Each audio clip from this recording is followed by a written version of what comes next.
se passait tous les 4 ans au même endroit, Olympie, dans le Péloponnèse. Ça durait 5 jours et c'était un festival religieux et sportif qui pouvait réunir jusqu'à 40 000 spectateurs venus de toutes les cités grecques.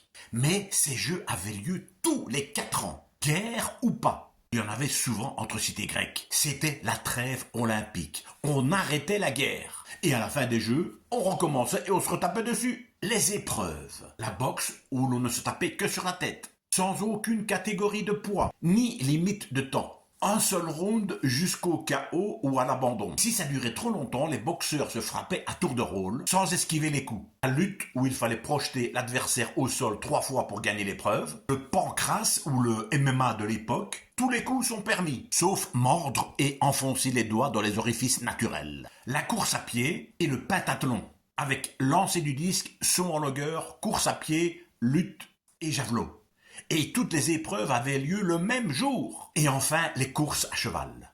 Alors les vainqueurs, uniquement le premier, il n'y avait pas de podium, gagnaient une couronne d'olivier et la gloire. Ah, comme c'est beau, pas comme aujourd'hui, allez-vous dire. Mon œil. Quand vous étiez vainqueur olympique, vous n'aviez plus à vous soucier de votre avenir. Les jeux antiques ont quand même perduré 1200 ans. Il a fallu que le christianisme les abolisse au IVe siècle après Jésus-Christ.